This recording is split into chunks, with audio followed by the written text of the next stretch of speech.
ప్రముఖ విద్యా సంస్థలో ఇంజనీరింగ్ చదివాడు. నైపుణ్యం పెంచుకునేందుకు ఎంబీఏ కూడా చేశాడు.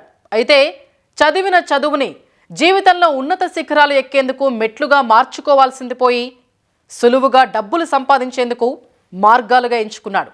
చెడు వ్యసనాలకు అలవాటు పడి మోసాలకు తెరలేపాడు. ఇంతకీ అతను ఎవరిని మోసం చేశాడు? ఎలాంటి నేరాలకు పాల్పడ్డాడు? వ్యవస్థల్లోని లొసుగుల్ని తనకు అనుకూలంగా ఎలా మార్చుకున్నాడు?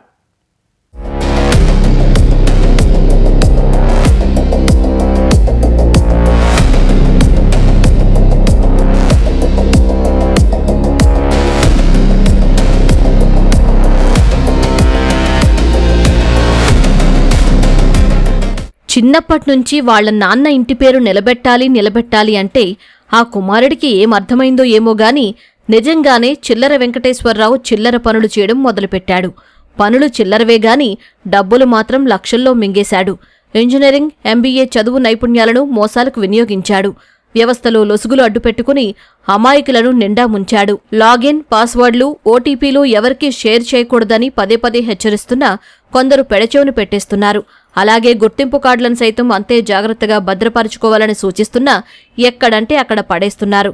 అవి చేరకూడని వాళ్ల చేతికి చేరితే ఏమవుతాయో తెలిపేందుకు చక్కటి ఉదాహరణ ఈ కథనం. నకిలీ ఆధార్ కార్డ్, పాన్ కార్డులు సృష్టించి కాల్ ఫార్వర్డ్ టెక్నాలజీతో ఫోన్ నంబర్ క్లోనింగ్ చేసి లక్షలాది రూపాయలు దోచేశాడు ఓ ప్రబుద్ధుడు.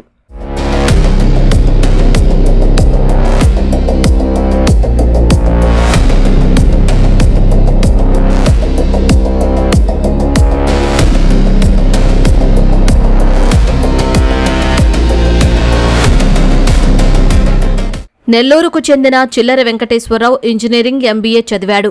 ఆన్లైన్ గేమ్లకు అలవాటు పడి డబ్బులు మొత్తం పోగొట్టుకున్న వెంకటేశ్వరరావుకు ఆన్లైన్లోనే రవి అనే స్నేహితుడు పరిచయమయ్యాడు. ప్రైవేటు జీవిత బీమా సంస్థల్లో పనిచేస్తున్న రవి సులువుగా డబ్బులు సంపాదించేలా ఓ పథకం వేశాడు. పాలసీదారులకు ఫోన్ చేసి వారి నుంచి ప్రీమియం మొత్తాన్ని తమ ఖాతాల్లోకి బదిలీ చేయించుకునేందుకు వెంకటేశ్వరరావుతో కలిసి ప్రణాళిక రచించాడు. అలా పశ్చిమ గోదావరి జిల్లా భీమవరానికి చెందిన ప్రొఫెసర్ శివరంగ ప్రసాద్కు ఫోన్ చేశారు. వృత్తిరీత్యా విదేశాల్లో ఉన్న ప్రసాద్ పేరిట ఏకంగా 18 జీవిత బీమా పాలసీలు ఉన్నాయి.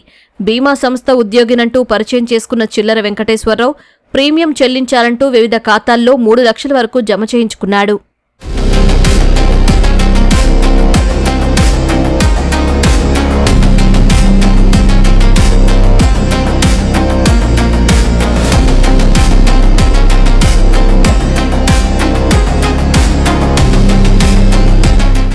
బీమా సంస్థల నుంచి 50 లక్షలు బోనస్ మంజూరైందని, మీరు విదేశాల్లో ఉన్నారు కాబట్టి మీ సిమ్ పనిచేయదని ప్రసాద్ను నమ్మించాడు. నంబర్ పోర్టబిలిటీ పేరిట ఓటీపీ ప్రసాద్ ద్వారా తెలుసుకుని తన పేరిట సిమ్ యాక్టివేట్ చేయించుకున్నాడు. ఆ తర్వాత ప్రసాద్ ఆధార్, పాన్ కార్డులు సేకరించి అందులో తన ఫోటో మార్పింగ్ చేయించుకుని జీవిత బీమా పాలసీలన్నీ తన పేరిట మార్చుకున్నాడు. అలాగే వాటిని సరెండర్ చేసి 4 లక్షలు తీసుకున్నాడు. అలాగే హౌసింగ్ లోన్పై 10 లక్షలు కాజేశాడు. 3 బ్యాంకులకు చెందిన క్రెడిట్ కార్డులు తీసుకుని వాటితో బంగారు నగలు, ఇతరత్రా వస్తువులు 10 లక్షల వరకు కొనుగోలు చేసి బిల్లు కట్టకుండా వదిలేశాడు. ఇటీవల విదేశాల నుంచి ప్రసాద్ రాగా క్రెడిట్ కార్డు రికవరీ ఏజెంట్లు వచ్చి చెప్పే వరకు తన వెనక జరుగుతున్న మోసాన్ని ఆయన గ్రహించలేకపోయాడు. సార్, ఇల్లు ఖాళీ చేయమని ఇంటికి బ్యాంకు వాళ్ళు వెకేషన్ నోటీసు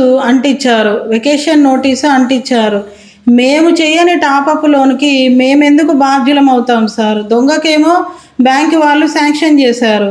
బ్యాంకు వాళ్ళే మళ్ళీ ఇంటి మీద నోటీస్ అంటించారు, వెకేషన్ నోటీసు, ఇల్లు ఖాళీ చేయాలి లేకుంటే జప్తు చేసుకుంటాము అని. మేము ఆ దొంగ మాకు నష్టపరుస్తున్న దానికి మేము ఎంతో మానసికంగా కుంగిపోయి ఆత్మహత్య చేసుకునే స్థితికి కూడా వచ్చాను సార్. నేను రియల్గా చెప్తున్నాను. లక్షలు పోతూ ఉంటే తట్టుకోలేని బాధ వచ్చింది సార్ నాకు. పాలసీ హోల్డర్కి కాకుండా దొంగకి ఇవ్వటం ఎక్కడన్నా ఉందా సార్? పాలసీ నామ్స్ ప్రకారము, ఆర్బీఐ నామ్స్ ప్రకారము దొంగకి ఎక్కడన్నా ఇస్తారా సార్? పాలసీ హోల్డర్ నేమ్ మారిపోయి దొంగ అకౌంట్కి వేసేశారు. మరో 3 జీవిత బీమా పాలసీలు సరెండర్ చేసి 9.27 లక్షలు కాజేసిన వెంకటేశ్వరరావు మరో 3 సరెండర్కు ప్రయత్నిస్తూ ఉండగా తిరస్కరణకు గురయ్యాయి. ఎట్టి పరిస్థితుల్లోనూ తెలియని వారిని నమ్మకూడదని పోలీసులు హెచ్చరించారు. మనం అపరిచిత వ్యక్తుల్ని ఎట్టి పరిస్థితుల్లో నమ్మకూడదు. ఇందులో ఫిర్యాది ఐఐటి రూర్కీలో ఎంటెక్ పిహెచ్డి చేసిన వ్యక్తి, టెక్నికల్గా ఆయన చాలా తెలివైన పొజిషన్ ఉన్న వ్యక్తి. అటువంటి వ్యక్తి ఈ ఒక వ్యక్తిని నమ్మి అతనికి బ్యాంకుకి సంబంధించిన వివరాలు, ఆయన బ్యాంక్ ఆన్లైన్ క్రెడెన్షియల్స్, అదేవిధంగా పాన్ కార్డు, ఆధార్ కార్డు ఇవ్వడంతో ఇప్పుడు ఈ ముద్దాయి ఆ పాన్ కార్డుల్లో పేర్లు మార్చి, ఫోటోలు మార్చి, ఆధార్ కార్డులో కూడా ఫోటోలు మార్చి ఈ నేరానికి పాల్పడ్డాడు. సాంకేతిక ఆధారాలతో నిందితుడిని పట్టుకున్న పోలీసులు చిల్లర వెంకటేశ్వరరావును అరెస్టు చేశారు. మరో నిందితుడు రవి కోసం గాలిస్తున్నారు.